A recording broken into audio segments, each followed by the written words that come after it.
Hello friends, welcome to my YouTube channel. My name is Natalia Portia and I am an attorney who is based in Biloxi, Mississippi. And in this video, I will continue talking about DUI. Last video, if you're interested to watch the first part of a DUI strategy to beat a DUI, you can go in the comment section down below and you can click the link and watch the first part of this video. This whole video will have 3 parts. So this is part number 2. Part number 2, which is a personal contact of the officer and a driver, right? And what is the officer required to do during this specific stage of investigation, of a DUI investigation, okay? So if you recall, or if you watch my previous video, again in the comment, first part, how to beat a DUI, you will find out that there are 24 cues that the officer is trained to look that are signs of intoxication, right? So let's say if the officer put in his police report only 4 cues out of 24, the argument that you, a defense lawyer, can make that, hey, this is not beyond a reasonable doubt because only 4 cues and not, 8 cues or even 12 cues, because the whole amount of cues is 24. And this is what I talk about in the first part of the video to beat a DUI, that is when the vehicle is in motion, the driver is driving the vehicle, and at this time law enforcement officer is trying to follow you because he noticed some or several or a few cues of intoxication. So he begins running your license plate, right? So he got a reasonable suspicion. Now he will pull you over, okay? When he get enough cues, in reality they usually get 1-2 cues, right? Something in connection with proper changing lanes, or swerving, hitting objects, stuff like that. Okay, so now we are at the stage of our personal contact, right? But before we get to this stage, the officer must witness the stopping of the vehicle. What do I mean by that? So even stopping of the vehicle will have signs of intoxication. And under the manual that we talked about last time, DUI detection and standardized field sobriety testing, right, that every officer is trained on. I'm talking about trained DUI officers here, or drug expert officers. Okay, so, and under that manual, the stopping sequence, the stopping stage of DUI investigation is that when police officer activated his blue lights, and that's when he start noticing if there are any signs of impairment of the person, of the driver. Why this is important? This is important because when, like I talked about this before in the previous video, that when you are under impairment, right, when you are driving intoxicated, under drug influence of drug or an alcohol, you cannot function, like you cannot have a divided attention. What it means, when you consume alcohol, for example, first it reaches your brain, then it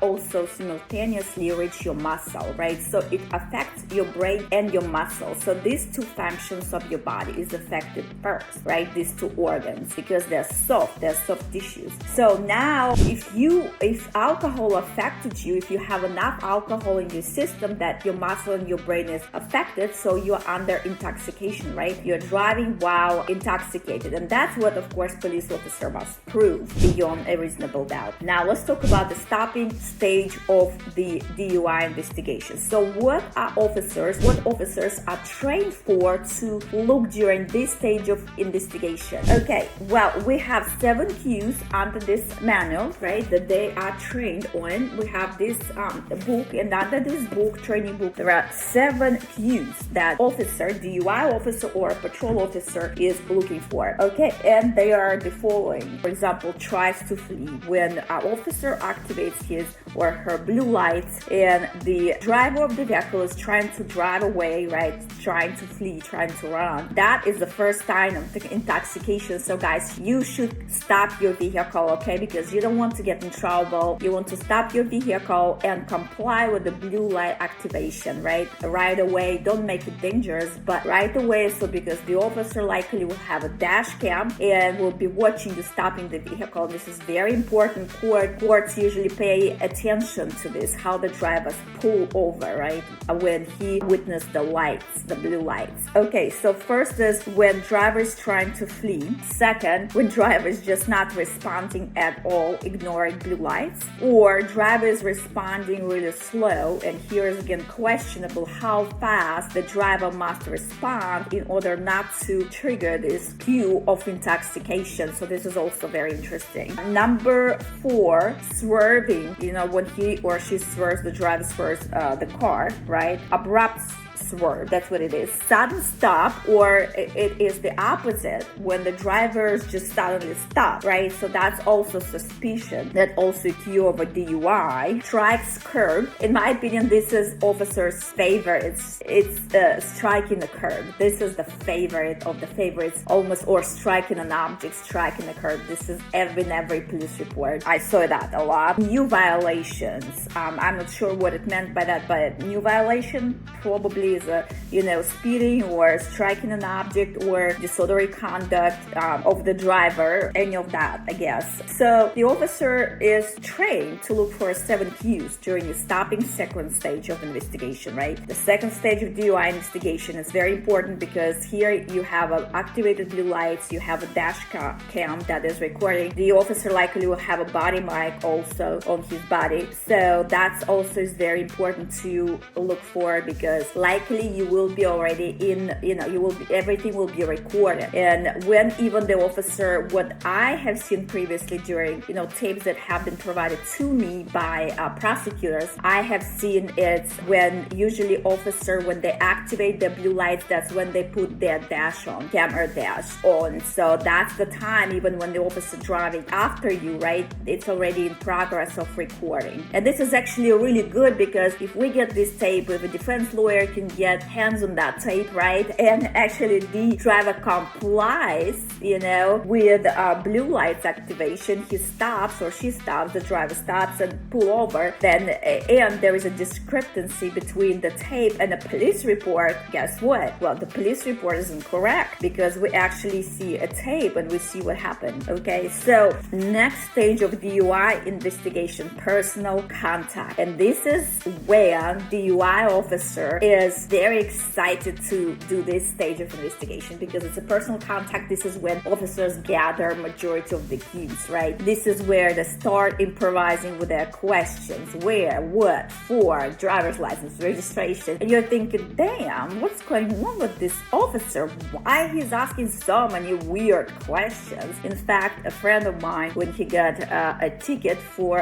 texting and driving, he told me that the officer was very weird, because he asked him questions like, what does your plate number mean? Like, what is this? Whose car is that? Da, da, da. So he said, oh, he was so weird. I said, no, he was not weird. He didn't really care about your answers, but he wanted to know how you're going to answer the questions and whether you are intoxicated, while you're operating a vehicle. So that was, and everything went fine. So, but that's what he told me. He said, wow, that officer was weird. I'm like, no, he was not weird. That's his job. So when officer first time he exits his vehicle and he comes towards you, right, you're sitting in the vehicle, and that's first personal contact is everything. Why? Because if you, let's say if you had 1 beer just before you started to drive, right, and you did not have any more alcohol, and God forbid you to leave that open container in the car, because remember, any beer container, any liquor container, open container in the car, it's a cue for DUI. It's a cue to be arrested for DUI. So never ever leave that. I'll tell you more about that. That in some states, and again, I'm licensed in New York and Mississippi, but I know that I think it might be in New York also, you can be charged with having an open container in the vehicle, not just DUI, but also an open container charge, right? In Mississippi, we don't have that. It is a sign of DUI, right? So one cue that you have an open beer or just a beer container, drug paraphernalia, smell of marijuana, and that's their favorite. I saw a lot of police reports where the officer would say, I had a reasonable suspicion and I, smell marijuana. Okay, so that's the biggie one. That's what they love. They love that one. Okay, so now if you are rude to the officer, that's also a sign of intoxication. If you have a slurred speech, sign of intoxication. If you have unusual action, if you behave weirdly, right, sign of, and that's for drug charges, sign of intoxication. Alcohol containers, admission of drinking. Please, guys, do not admit to drinking because there is a big cue of intoxication. Inconsistent responses, what do I mean by that? And I mean that at this stage of DUI investigation, what officers are looking for, they are trained to use a divided attention concept. What do I mean by that? That they will ask you to say or perform several tasks at the same time. And sometimes I'm thinking just like a regular person sometimes cannot do it. But this is what divided attention concept is about. It's to see whether a driver can perform several actions at the same time. Or, for example, the officer say, sir, your insurance registration, driver's license, please. Okay, so while you're trying to find where they are, or maybe insurance in one pocket, driver's license in the other, he already is asking you another question, right? So, and he says, sir, where are you coming from? And you're like, hold on, man, I'm still looking for my stuff. But here's the deal, you have to answer at the same time. And person who is not intoxicated should be able to answer it at the same time. However, if you are intoxicated, if your blood alcohol level is above allowed, blood alcohol level in your state, right? Like in Mississippi, it's 0.8. So if you are over it, right? So therefore you are intoxicated, you will not be able to perform this sort of activities at the same time, right? So, or officer can ask you unusual questions. For example, hey man, what's your middle name? Okay, so, and you're like, damn, you just, so my driver's license, why are you even asking me this question? So no, he doesn't want to know your middle name. He want to see if you remember your middle name, right? Because sometimes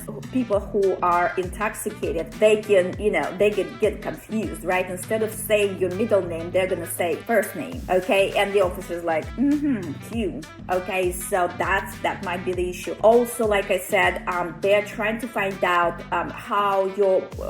what kind of motor skills you have. As far as like intoxicated person will not be able to find things right away, will not be able to answer questions right away, right? Because remember how I said the brain and the muscle, your body is affected first, right? They are both affected. So officer want to see if you can use your muscle and your brain at the same time. And that's kind of like, that's what they are doing, right? So that's what they are trained to do. And that's what, if it's a good trained officer, and I saw some good trained officers, they will, they are very good with that, right? So they know what they're looking for. And so that's very important to perform these tasks correctly, right? Because at this stage, if you are getting all confused, like, where's my driver's license? And also officer, let's say he's asking you, where are you coming from? Where are you going? Questions like that. What did you do in the morning? Like, what did you drink? What did you eat? When did you eat last time? So, and again, never admit to drinking, okay? Even if you say, hey, I had a beer, and that's favorite, because I saw a lot of it on police reports. Hey man, I just had a beer. Okay, well, for officer, it's a cue, okay? He will be like, check, right? Next. That's what you have to be careful about. Again, open containers or just containers of beer, liquor, anything like that in the vehicle will, or smell of, odor of marijuana. That's also you will be subject to further investigation. That's when the officer actually will ask you to step out of the vehicle, right? So this was a second stage of DUI investigation. That's when you come into a personal contact with the officer. The officer is asking you questions to see, whether you can divide your attention, whether you can perform several things at the same time and have no problem with that. Well, people who are drivers who are intoxicated will have problem performing at the same time several tasks or saying things, answering questions, because again, your brain and your muscle will get affected first when you're consuming drugs or drinking alcohol. It's always bad. Okay, so I hope this video was interesting. Next video will be about our favorite field sobriety, standardized field sobriety test. I love this. So keep in mind, this was a second part of the video. If you want to watch first part, how officers, looking around when they drive like sharks in their vehicle, whom they want to pull over, who can get a DUI, because this is their job. They make money for the city, right? Or a county, or whatever it is. So now you know what they're looking for, and now you can be more careful while you're driving, or don't drink and drive. Okay, thank you so much for watching. If you like my channel, subscribe to my YouTube channel. If you're watching me on Facebook, I appreciate good comments. And thank you so much for watching, guys, and have a great day. Goodbye.